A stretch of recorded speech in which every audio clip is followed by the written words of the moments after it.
care. We're dealing with women's rights. We're dealing with the same issues today.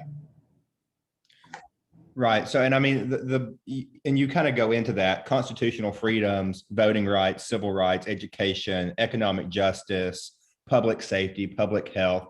And I'll tell you, reading it, it was very interesting because I thought this could have been written today, not about 1988, 1992, on and on. So I thought it was really interesting. But I guess the question is, why did you write this now? What was, you've had these for a long time. What inspired you to put them together and release them in one volume now?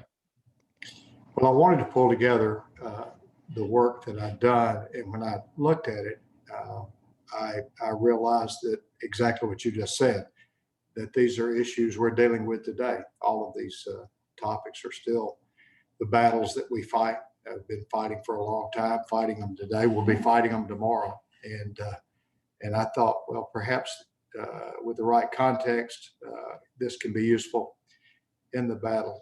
When I was state Democratic chair, I said, not always appreciated in Democratic gatherings, but I said, we've got to elect either more Democrats or some more reasonable Republicans, one of the two. And today in Tennessee, that kind of working together it's really a thing of the past, and it needs to become a thing in our future, and the sooner the better. Well, and I read it somewhere. I can't remember exactly where, but it was people's optimism about the future of the country, of the state. And you can tell that people are less optimistic now by looking at the falling birth rate, the falling marriage rate. I think it's like 1.7 and 1.5. Things like that must have influenced you to do this now, right? To give people some hope that we can do better than we're currently doing. In a partisan politics way, I know this book is a lot about faith and your religious beliefs, but I think also what I got out of it is it's a lot about having faith that we can do better and we can work together. And I think that's exactly right, Spencer. I took one copy after it was printed and color coded the table of contents, and depending on whether we had success and progress or whether we didn't, or whether it was a mixed result. And I was encouraged, at the progress we had made and the victories we won that are still there. I was also, there was no question, but there's plenty still to do. When I looked at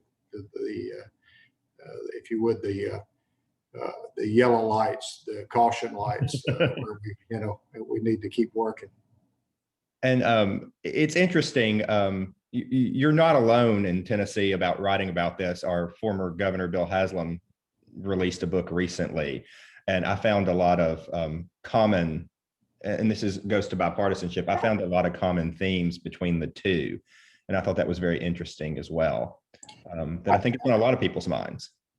I really have a lot of respect for Governor Haslam. I didn't always vote with him, but I have a lot of respect for him. And sometimes when I was at the party, my job was to push him and encourage him to do the right thing.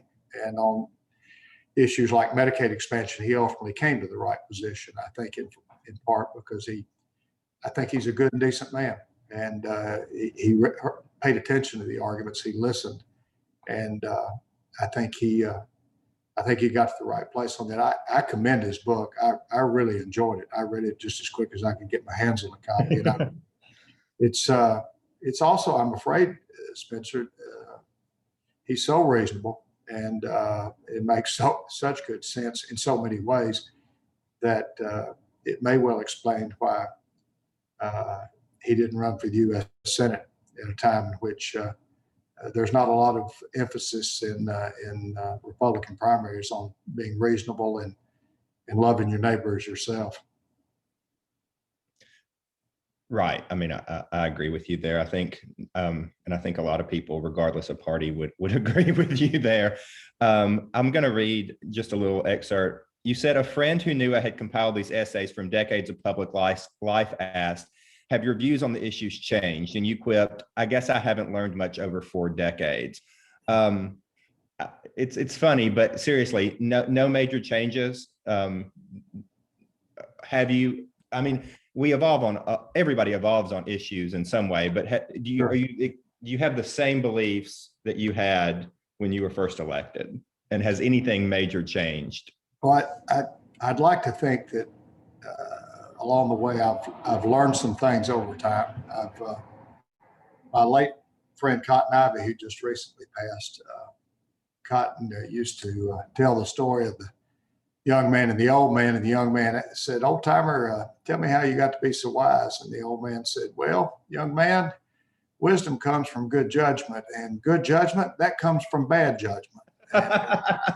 So I've certainly made some mistakes. There are plenty of votes I wished I had over at times when my judgment was not as experienced as it is. I'd like to think I've developed better judgment from some of the bad judgment. But the general issues, the basic issues that you were kind of run through a moment ago, they're the same issues. We're still fighting for the right for people to vote. They're just different bills, and we're playing defense a lot more than offense right now, at least on the state level. That's been a battle. I can't speak at something sponsored by the Women's Political Collaborative without, talking about suffrage. I mean, it's just unbelievable that when my mother was born, her mother could not vote. It's just incredible.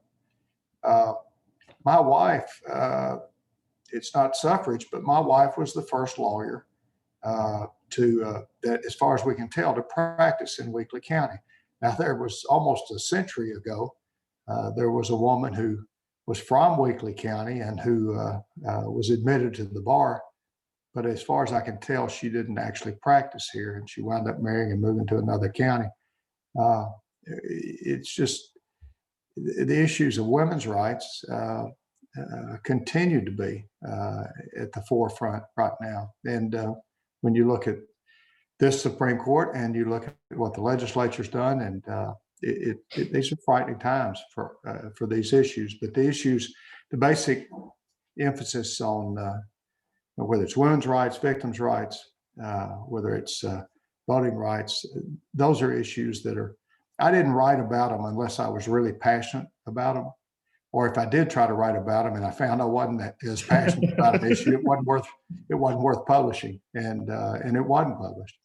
So I think part of why these essays, at least from my perspective, have lasted in expressing my views, or they were issues I was really passionate about. And then I'd like to think, with the help of a lot of smart folks, predecessors to you and Sarah, who happened to work with me, they did good research. We did good research, and I think I think for the most part they've stood up over these decades. So in your introduction, you say, and I think a lot of people who don't know you personally might find this odd for a Democrat to say, "I'm a conservative about many things, but my hope is, as my head has learned, my heart has not dulled. I hope I learned both from Governor McWhorter's conservatism and conscience." And then you go on to say, I'm fiscally conservative. Explain what that means to you when you say that, what that means. Spencer, I wasn't raised, I'm not as old as you know that I am. I wasn't raised during the Depression, but my parents and grandparents made me think I was. I grew up knowing and hearing the story time and time again of how my grandparents would have lost the farm during the Depression if Dad hadn't had a job that had a little salary with it where he could pay the taxes. They literally couldn't get enough of their crops to pay the taxes.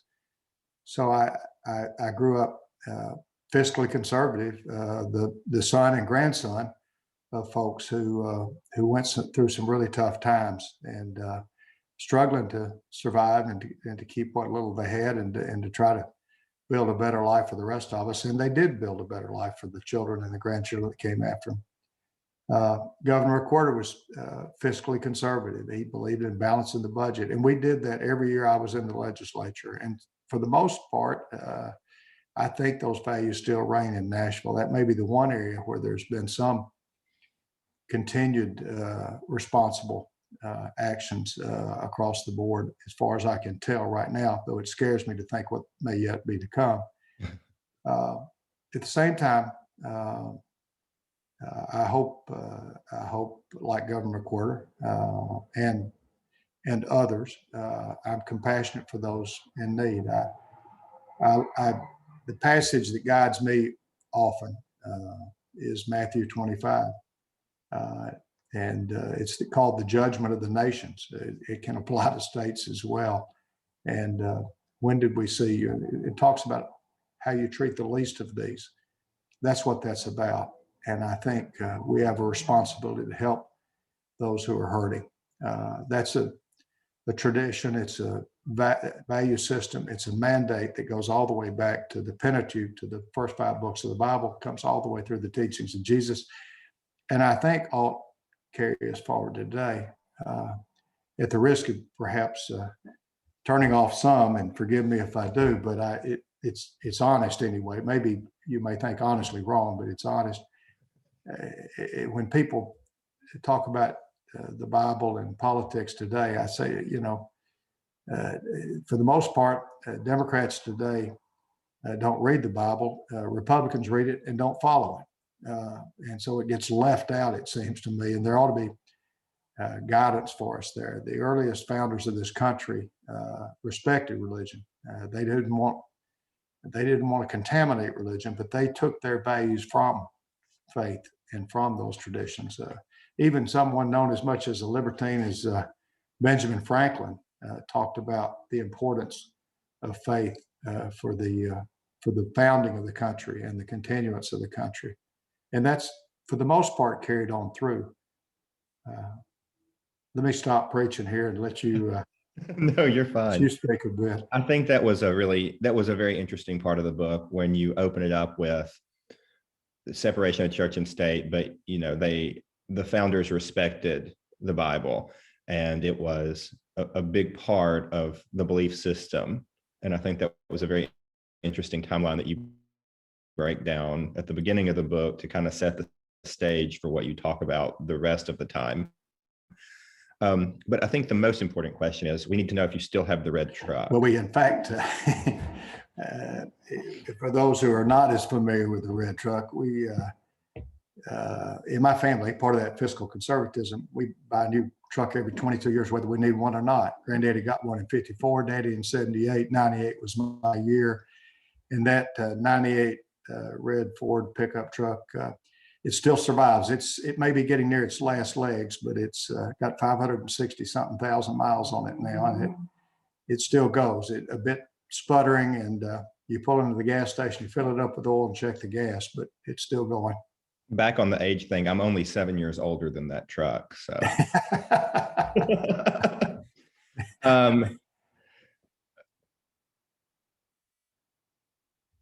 You mentioned, and you get past, we talk about the compassionate conservatism, and it's been coined now differently, but your family was very much that family and still is.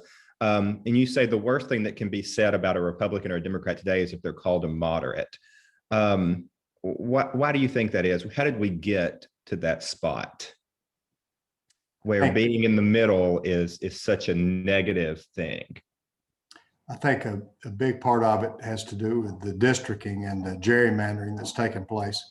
And where in Tennessee, for the most part, in many of the districts, the competitive races are in the Democratic primary or the Republican primary. They're not in the general anymore. And I think when there were districts that were more swing, I think issues were more, you tend to move more toward the center. The other big factor is we've witnessed a severe rise in partisanship amongst our Republican brothers and sisters. When I came to the legislature, and for almost all of the time I was in the legislature, when I needed support on an issue, whether I was trying to pass something or stop something I thought was bad, I didn't pay a lot of attention to whether I was going to a Democrat or Republican. I just pitched the issue the way I saw it and asked for their help. And it was a time in which there was that kind of cooperation. The last few years that I was there, 2 or 3 years that I was there, the Republicans in the Senate started having their private, I used to call them secret. That's not right. Everybody knew they were meeting. They had their private meetings, their closed door meetings, and they decide how they were going to vote, and they would on the floor. And so the Senate went from being a place where you worked in a bipartisan way and where you could try to persuade people of the rightness of your views to a place in which they when they got the majority, they began running it in a very different way, and it made it more partisan. I think Washington reflects the gerrymandering. I think Tennessee reflects the gerrymandering as well, and I think that's part of the problem we've got today. And this is jumping around in the book a little bit, but we're on the topic. When you're talking about how things were run, you brought up an interesting point. I think a lot of people may not know, but it was the West Tennessee Rural Caucus, which was kind of informal, is my understanding. Can you explain what that is for people that don't know? I think it's an interesting part of the book. It was in your A Week in the Life of a State Senator section. And it was... Yeah, the Rural West Tennessee Caucus was started by then Speaker Ned McWhorter and a number of others. Speaker Nafee carried it on. And it was a gathering. It started out in the center of it was rural West Tennessee Democrats. Through the years, it evolved. There were other legislators who would come to our meetings on Tuesday mornings at 7 o'clock. Some of them from Middle Tennessee, a couple from East Tennessee. It included some Republicans as well. And it was a group of people who came together and worked together. And Speaker Nafee, before him Speaker McWhorter, were strong leaders. And central to their leadership was this group of especially close friends of theirs who shared their values and for the most part, their views. So building on that, we were talking before we started about, and you talk about it in the book, you grew up in what was the political, nucleus of the state. Everybody who was in leadership for the most part was from West Tennessee at that point. It's not the case anymore. And you lived through the transition. I mean, you were there during that transition. Can you kind of explain what happened or what you see happened? Well, when Governor McWhorter was Governor McWhorter and Speaker Nafee was Speaker Nafee and Governor Wilder, Lieutenant Governor Wilder was Speaker of the Senate, all three were from rural West Tennessee, from Fayette, from Tipton, and from Weakley counties. Kind of an amazing confluence of events, all of them extraordinarily talented, and they worked with each other and helped the state move in, I thought, a very positive direction during that time. The biggest change that's taken place in Tennessee is what's happened in the rural areas. You've gone from when almost all of the legislators in rural West and rural Middle Tennessee were Democrats to where virtually none of them are. There are only two rural Democrats left in the legislature, John Mark Wendell and Johnny Shaw. Representative Shaw's from West Tennessee, Representative Wendell from Middle Tennessee, and that's it. In the Senate now, you've got 6 Democrats left out of the 33 members.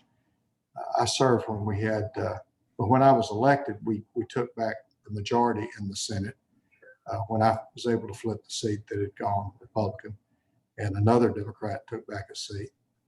But we had as many as 21, I guess, during my time in the legislature, maybe even 22. Well, now there are 6, and they're all 3 from Memphis and Nashville. There's not anybody from outside Memphis or Nashville in the Senate that's a Democrat. I think there are a lot of pieces to it. I think NAFTA is part of it. I think the pain that people are feeling in rural areas is part of it. I think that race is part of it. There's a whole confluence of factors that come together. when I was growing up, I could point to 7 different farmhouses on our little old farm, 4 little old pieces of ground in West Tennessee. There were 7 families that had made their livings out of that one farm. Today, our 4 little old farms are part of one family's farming operation, and only a small part of that. Farming is about 50 times as efficient and less labor intensive. So people lost their jobs on the farm. They went to the cities. When NAFTA passed, they lost their jobs in the towns. The little factories that were scattered through West Tennessee, almost all of them closed. Everybody in the textile industry and the clothing industry, shoe industry, they all lost their jobs. I remember standing in a parking lot in 1994 in Memphis, Tennessee, and someone I was working for said, told this congressman, said, if you vote for NAFTA, we'll lose our jobs. It was 3 women from the International Lady Garment Workers Union, ILGWU. And they told the congressman if he voted for NAFTA, they'd lose their jobs, and he voted for NAFTA and they lost their jobs. That's on all of us, Democrats and Republicans. Clinton, one of President Clinton's, I think, major mistakes was going along with that. It was good for perhaps good for the world. It was certainly good for the coast. And for people in rural areas, it was devastating. And there was never enough done to make up what was lost there in rural areas. And I think you take the people that lost their jobs on the farm, they lost their jobs in the factories, then they try to go into construction. Part of the enmity that Donald Trump, give him credit where the devil deserves it, he understood better than I think some of us Democrats did the pain in rural America. On some level, a guy from New York City who's a billionaire got it better than some of the rest of us did. And so when he talked about Mexican taking people's jobs and coming across the border, when he played to that, to his racism and his ethno terrorism, well, it tapped in with folks. And so you've got folks who they lost their jobs when they went off to Mexico into the Pacific Rim. And then they look at the construction jobs that some of them had, and they lost those because most of those are held now, even in Tennessee, by Hispanics. And so there's a real appeal when a guy says, I'm going to bring your jobs back and I'm going to protect your jobs here. There are a lot of hurting people out there who've lost their jobs, and it connected with a lot of folks in the part of the world you and I are from, and all over rural Tennessee. And then there's, if you're as old as I am, as you pointed out, never going to let that down, Emma. Yeah, you've got one big job left. The job you want to do more than any job on earth. You want to be a good grandparent. And now your children have moved to the cities.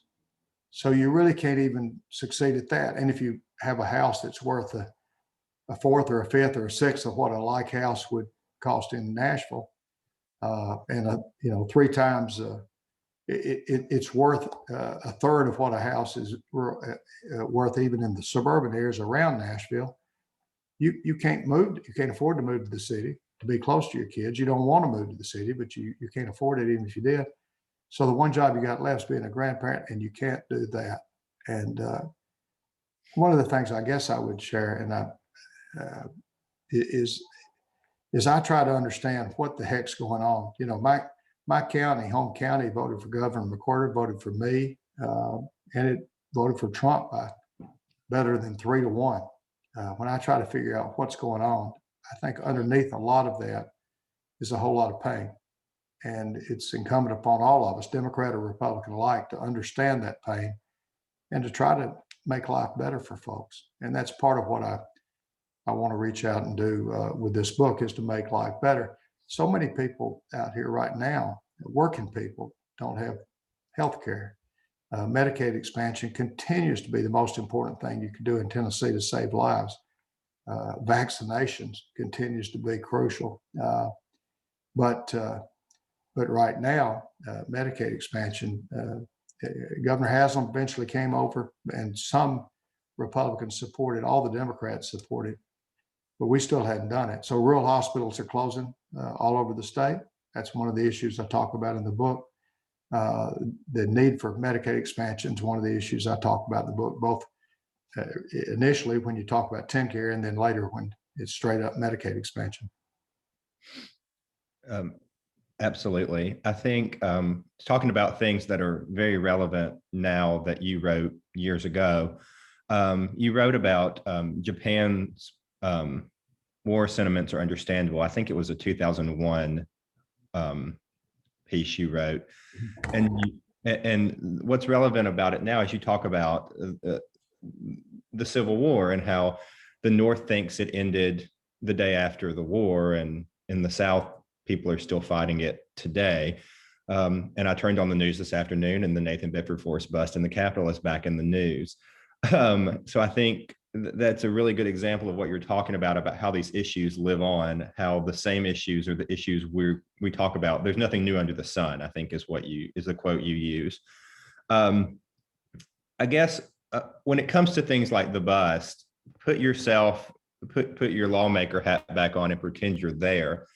What do you think should be done? What can be done to solve an issue like that? Well, if you're still there, what would you suggest, I guess is what I'm asking. Well, I have thought, I hadn't seen the news today, but I've thought they're moving in the right direction to put it in the State Museum. There's a final vote this week, I think, from the State Building Commission is the only thing left. Well, if putting it in the State Museum makes a whole lot more sense than putting it where it's in the face of every person of color who comes into the Capitol building. I think that's simply the right thing to do. I grew up at Pilot Knob. It's where we hiked when I was at church camp, and went to Pilot, and that's where Forrest won a victory. Fort Donaldson was in my district, and that's where Forrest led his cavalry out and avoided the surrender. My Boy Scout district when I was growing up was and still is, the Nathan Bedford Forrest district. I understand how we've lifted him up, and like the rest of us, nobody's entirely good or entirely bad, and he had qualities that were to be admired, but he certainly did a ton of things that nobody should be admired for, trading in slaves and making a fortune trading other human beings. And we ought to be sensitive to one another. Scripture teaches us, if eating meat is offensive to your brothers and sisters, take that into consideration. Take their feelings into consideration. Do unto others as you would have them do unto you. And it's time for us. We've made some progress there in the outside the House chamber and between the House and Senate chambers. There's now commemorations of African Americans getting the right to vote and women getting the right to the vote. Now it's time to let General Forrest and his cavalry, motor on over to the State Museum and be a part of history, not to be a part of the lawmaking. And I bring it up because it's a point that you bring back throughout the book is I think it's things like this and repeating the same battles over and over that give people, and correct me if I'm wrong, but I think this was a point you were trying to make, that make people disgusted with government and make people disgusted with politics because they feel like we're not making progress. We're continually fighting the same battles over and over. Excuse me there. We've kind of got everything hooked together with my phone as the camera on me. I apologize. You're fine. Spencer, I apologize. I got so distracted trying to figure out how to turn off the phone without ending the whole interview here. What I was saying was, I think that a point you try to make, and correct me if I'm wrong, and this was just one example of repeating these same fights. You wrote about it in 01. We're talking about it in 21. Is why people are disgusted with government, why people are disgusted with politics, and why, those of us who work in it, those of us who play in it, have to continually fight the battle of it's not a dirty game all the time, and government can be good. And I think that's a point you try to make, and you quote Senator Annabelle Clement O'Brien in here saying, politics is a I've lost the quote, but it is a beautiful word to me. the beautiful word to me, correct. And it doesn't have to be bad. It can be good. Now, Senator O'Brien started, Lord knows how many speeches. I heard her start a whole bunch of them by saying, politics is a beautiful word to me. And then she would talk about the things that politics did, help crippled children walk, help children be educated. And she would just sing that poetry when it came out of her mouth. I can't do it justice, nor can anyone else do it like she did it. But I've seen politics at its best, and I've seen government at its best. I've also seen the opposite.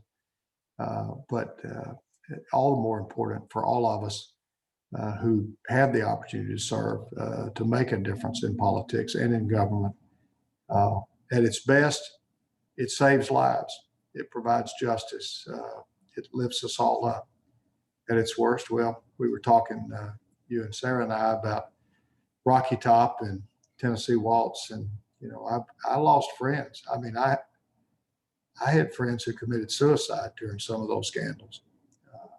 People I was close to, and other people that I was close to that went to prison. I came back, the Tennessee Waltz, I came back in the finance committee to resume the work the next day, having sat the day before between two of the people directly next to one and only a couple or three seats away from another who were arrested. I've seen it when folks got off track.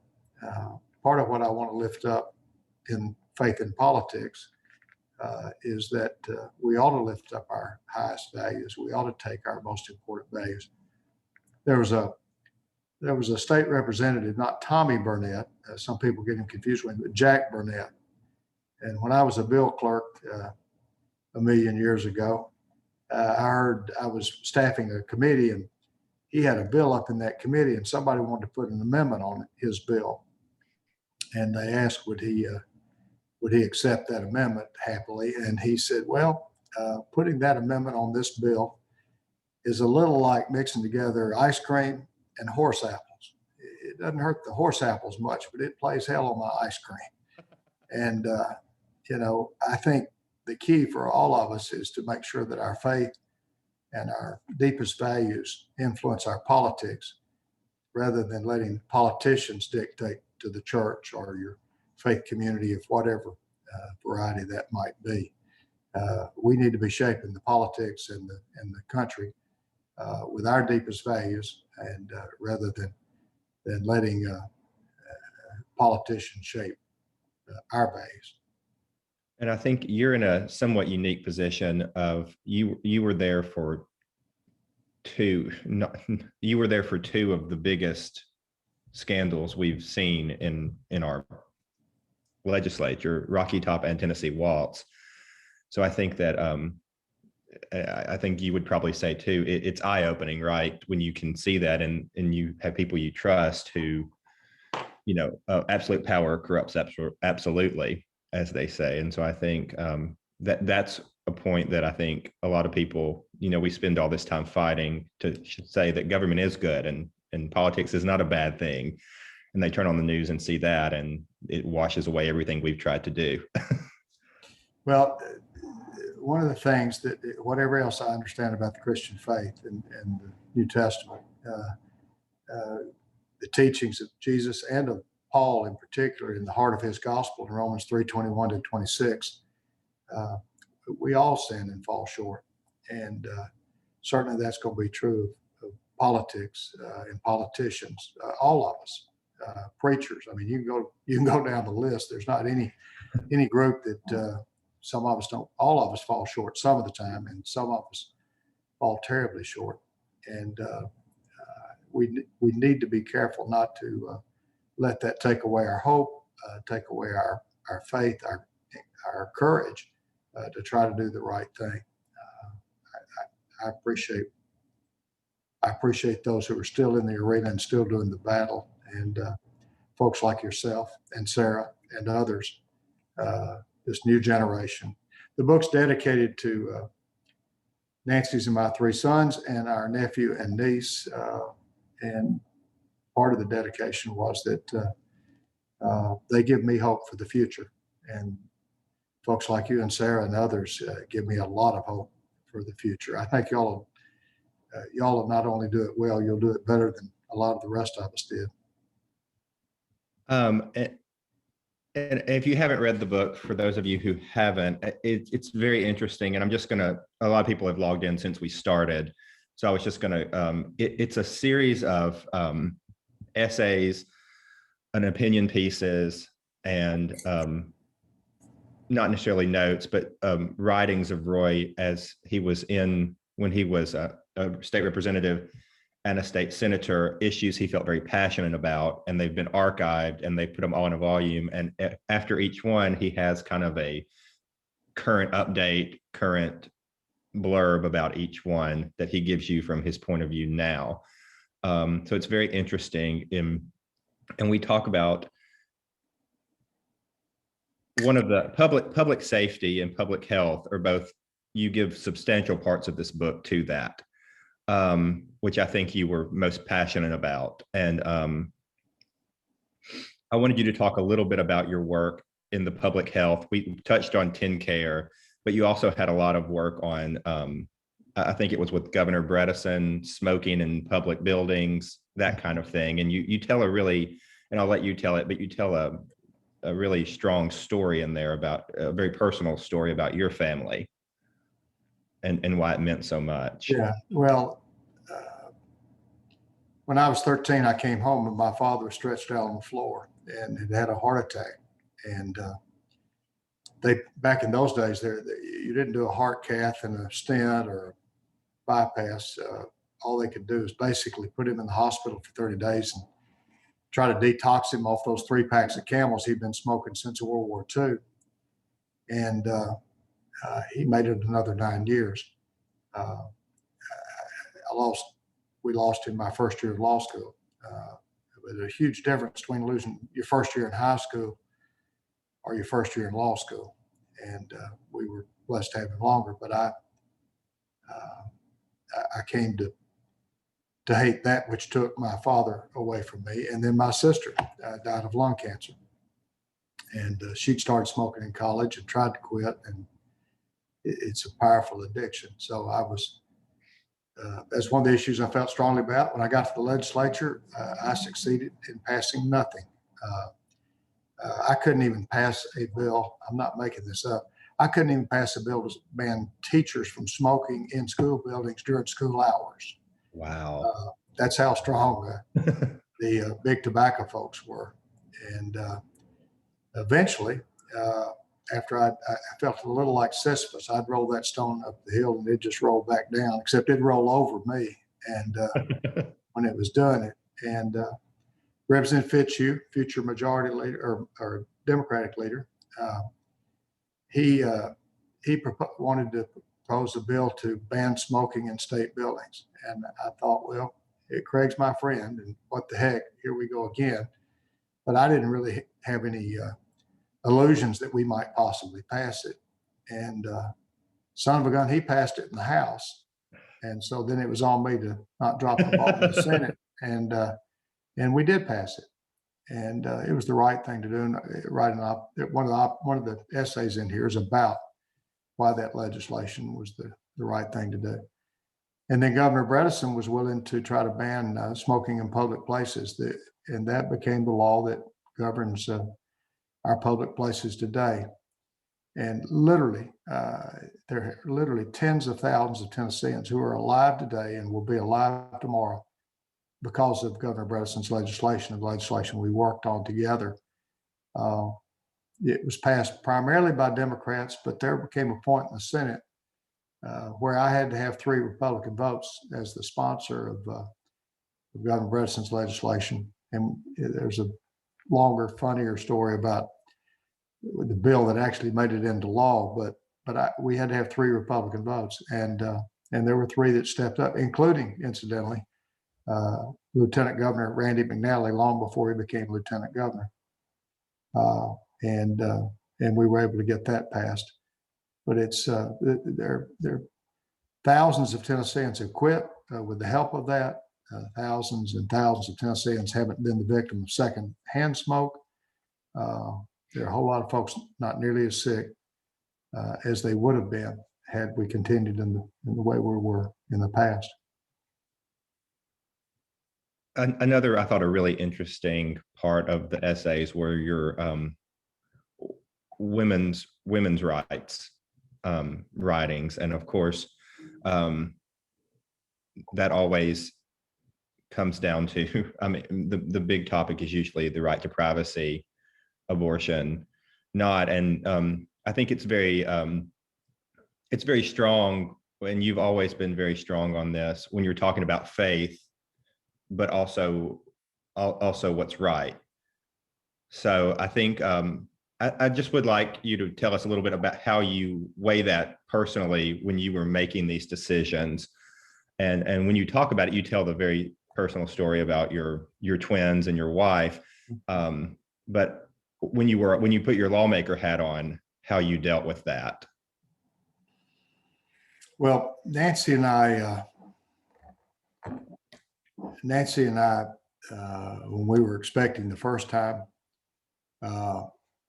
she ran into complications. We wound up in Nashville at a major hospital for a high resolution ultrasound, and the expert physician looked at the ultrasound and told us we had twin-to-twin transfusion. He'd seen it 16 times. 15 of those times, both twins had died. The 16th time, one twin had died, one had lived. And he recommended we abort. And Nancy's in tears. I'm choking back tears. And I asked him whether Nancy's life was in danger. And in the short period before he could even answer that, Nancy and I, each within ourselves, reached a conclusion. If he said her life was in greater danger because of that twin-to-twin transfusion, I was not prepared to lose her, and she was not prepared to lose the babies. And Lord knows what we would have done. Fortunately, her life was not in greater danger, and eventually we got in the care of another physician, Dr. Sal Lombardi. And if you ever know anybody in a tough pregnancy, he's as good as they come, and he saved our babies. And that's the two young men now. Some of the listeners know. I know Sarah knows Rick. Rick and John operate out of Nashville for the most part, and they're now 30 years old, and we're blessed. When it came down to legislating on the issue, it was clear that the Republicans in the Senate and in the House didn't want any exceptions. And ultimately, Senator Charlotte Burks and I and others offered amendments. She and I offered the amendments in two different General Assemblies, and others helped us in that battle. But our Republican friends in the Senate would not allow an exception for rape or incest. And they would not allow an exception to their legislation, Senate Joint Resolution 717, I believe. At any rate, it ultimately became Amendment 1 on the ballot, but they wouldn't allow exception for rape or incest. And then we offered an amendment that would have allowed a woman to save her own life. In virtually that exact language. We didn't try to dress it up or lawyer it up. We wanted to make it real plain what we were voting on. And to a person, they voted that amendment down. It would not allow any exceptions. And that's where Tennessee is right now. It's one thing to talk about Roe v. Wade on a national level, but when you, depending on what does happen, when it comes back to Tennessee, if anything, the General Assembly now is more extreme than it was then. And I don't see any reason to think that they will allow any exceptions, even to let a woman save her own life. So I'm not telling you that I've satisfied my friends on any part of this issue. And Nancy and I have come on our own journey in dealing with this. But I had I had a Baptist preacher come to me. He'd had a member of his congregation. As I recall, I think the girl was 13. She was young. I remember she was very young. And she was the victim of incest. Her father had raped her, and she'd conceived. And the Baptist preacher came to me and wanted to know what the law was. Came to me as a lawyer back in the day, and I told him. And ultimately, that woman, that young woman, the daughter, but with her mother and with that Baptist preacher and the help of their physician, they made a decision, and they ended that pregnancy when she was 13. Now, I'm not telling you I know what was the right thing for her to do, but I know it wasn't a bunch of old white men like me up in Nashville ought to be making that decision for a 13-year-old girl and her mother. And they ought to be making that decision with their pastor and with their physician and doing the right thing, particularly where they're a victim like that. Those issues, they've been around a while. They're going to be around a while, and they may be about to really become hot issues in the next term of court or two. That was part of the book too. For those of y'all who haven't read it, he paints a somewhat bleak picture of what the future might look like if we overturn Roe v. Wade, and then there's no protections. You know, the state law. I used to say, Spencer, that if when W was in the White House and Karl Rove with him, my sons say that my wife is a near universalist. She believes that God and Jesus ultimately save everybody except Karl Rove. She has some feelings about him. But I used to say that if Karl Rove thought the Supreme Court was about to overturn Roe v. Wade, he would call in a nuclear strike upon the Supreme Court, because when that does happen, if that does happen, I think there will be an energy released and the injustice of women who cannot even save, or won't be allowed to save even their own lives, even if they're the victim of rape or incest, won't be able to, they'll be forced to bear the rapist's child. I think when all of that hits the fan, you're going to see, as Dr. King says, the arc of the universe is long, but it bends toward justice. I think it will bend toward justice after that injustice takes place. Now, you know, you could, Hal Hardin and others who are experts, a lot smarter lawyers than me, can talk about whether Roe v. Wade was, as a constitutional law matter, the right decision. But it's been the law of this land for a long time now. And when it is undone, it'll be, every state will be looking at that issue. At least every southern state for sure, and a lot of other swing states will be at issue. And I do believe that if that day comes, there will be an energy and a fury and a righteousness that will power the protection of women. I believe that with all my heart. Well, thank you for that. I'm gonna, I know I ran longer than I was supposed to, but there was a lot you packed a lot in this little book. So I'm going to open it up for a couple questions. If anybody has any for Roy, you can turn your cameras on and unmute yourself if you have a question. And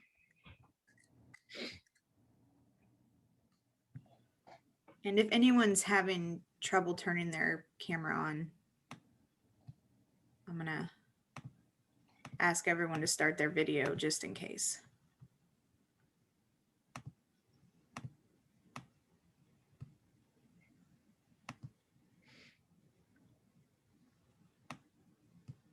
But y'all go ahead and talk. Yeah, if anybody has a question, please throw it out there.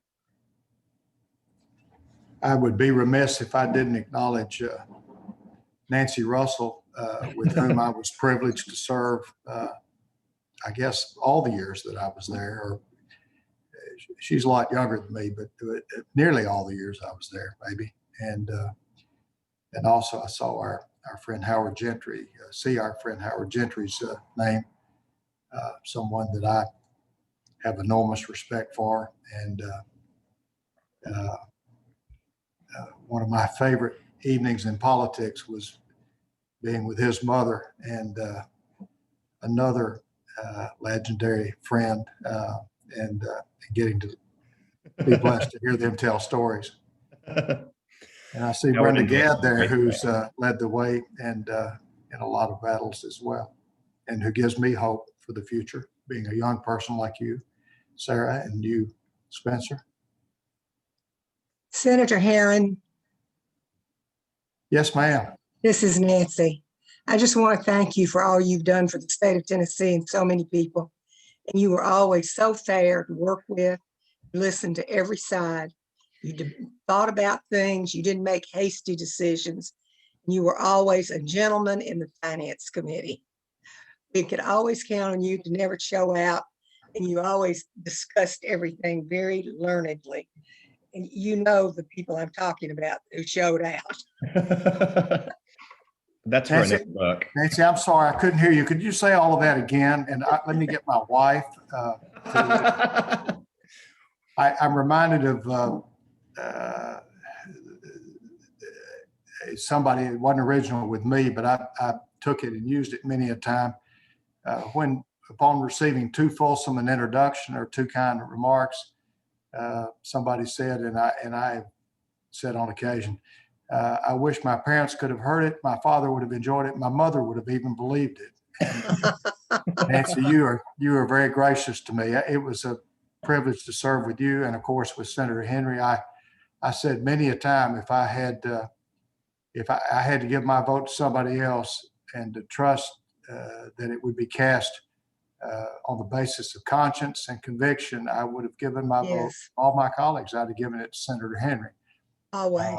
And you were part of that, and Thank you you. and he worked that together for years and years, and the state's better because of your service. I know Thank that, you. and a lot of other people know that know what really went on. Thank you. Senator Herron, I'd also like to thank you for your comments today and all that you have done for our state. For our state, I've been watching on the sidelines for a bunch of years and finally decided to jump in locally. But it's the work that you all have done, and especially I have to say the Democratic Party has done, that inspired me and made me feel like we could get things done. And so I'm so glad to have had people like you to watch and to emulate. And you're still bringing it like you always did. And I just appreciate how much you allow your faith to lead you in everything you do, and you're not afraid to say it. And I think we have more people like you, we'd be a lot better than we are today. Isn't that the truth? Well, Mayor, you're very kind. I appreciate your kind remarks. I appreciate your witness and your mother's witness, your family's witness, and what you've done in your service. I'm grateful to you. Well, thank you very much. We all love Miss Carrie, and boy, do we miss her. She was a Yeah. gem. I miss her too. She'd What a be on jewel. she'd be on the line right now telling you a thing or two. Yeah. You know, I miss her also. Howard, I don't know if I ever told you, but she came to an event we did at the Elliston Place Soda Shop. Yep. And it was that night that I learned that I believe it was her. It might have been her running buddy. Help me, I'm blanking. I'm having one of those moments. Inez Inez Crutchfield. Miss Crutchfield. Ms. Crutchfield. Yeah. One of them, and I think it was your mother. It might have been Ms. Inez, but I'm out here. they were there together, and they told me that when they were younger, they had come to the Elliston Place Soda Shop to get something to eat, and they were not allowed to sit in the restaurant. They were told they could take it. They could get the food there. They could pay their money, but they That's could right. not eat it there. And the next time they came in the Elston Place Soda Shop was when we had a fundraiser there while I was party chair. And my goodness, I tell you what, that put a whole different perspective on that celebration that night too. My gracious goodness. Thank goodness Well, we passed that. I'll tell you what, and let me tell you how dangerous they were, Inez and my mother. So after then, they just started sending me and Carlton up there, Inez's son and me, and we finally did get a ice cream cone.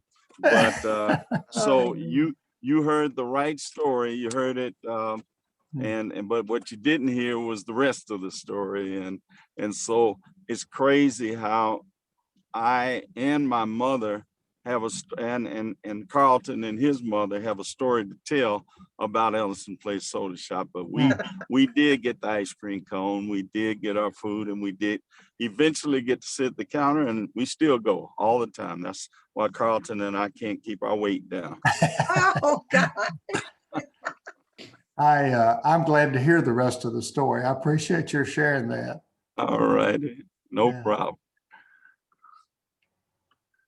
Senator Herron, I just want to say that your presentation was great and you are a political blessing. Thank you so much for this evening.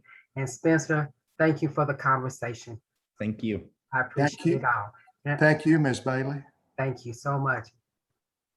And Roy, I just want to say, I share Nancy's views and Pat and Howard's. I just thank you so much for writing this book and sharing it with us. I mean, it's thoughtful, it's uplifting, it's inspirational, and it needed to be written, and you're the one that should have written it. And thank you from all of us and a lot of other people. Well, thank you, Hal Harden. Thank you for your service. My goodness, the amazing things you've done and the leadership you've given. I may have talked it, but you've walked it. And, I may have written about it, but you've lived it. And all of us are in your debt. That's the truth. Over the time. That is the truth. Well, it's 5 after. If nobody else. Can I say one other thing briefly, Spencer? Of course. Not that the royalties are going to be that much, but 100% of the royalties are going towards scholarships for students in Tennessee. So if you do know anybody that would want to buy a copy, you can go to utpress.org and all the royalties will go to those scholarships, 100% of them. No expenses taken out, nothing else. It just all goes to the scholarships. Can we get it on Amazon? You can. Oh, good. I'll buy it tonight. Yeah. Thank you, Nancy. They'll contribute to your charity if you sign up with them. Yeah, it's well worth the read. I read it all in one sitting. So Spencer's my genius. I listen to him. My consultant. Too kind, Nancy. You're too kind. Well, Anyway, I want to thank you all for this, and I want to remind you that you're going to get an email blast. Joyce has told me about the next one, which is The Outlier, the new book on Jimmy Carter. It's really good. I'm halfway through it. I paused to read Roy's book, and now I'm going to start this one back. Sarah? Well, I can't wait. Well, thank you. This was a great group. I'm just so impressed to see so many amazing people on this call this evening. And I hope that you all feel the same way that I do. I feel like this was so good for my soul. I just feel so replenished after this. Yep. Yes. So thank you, Spencer and Senator Herron, because you get to keep that title, right? That's always yours. Is that right? Always is. Whether you want it or not. So I've been called a number of things that seem to stick, and that is perhaps the least offensive of most of them. Boy, he's a political warrior. Mm. Well, thank you everyone for tuning in tonight. We will post this online later. And yeah, look forward to seeing you at the next one. And thank you, Senator Herron. Thank you, Spencer, for doing this program. Thank you. Thank you, Sarah. Thank you, Spencer. And thank Thank you you, all. Roy. Good to see for all of joining you. us. Thanks all. Good Night. night. Good night, y'all.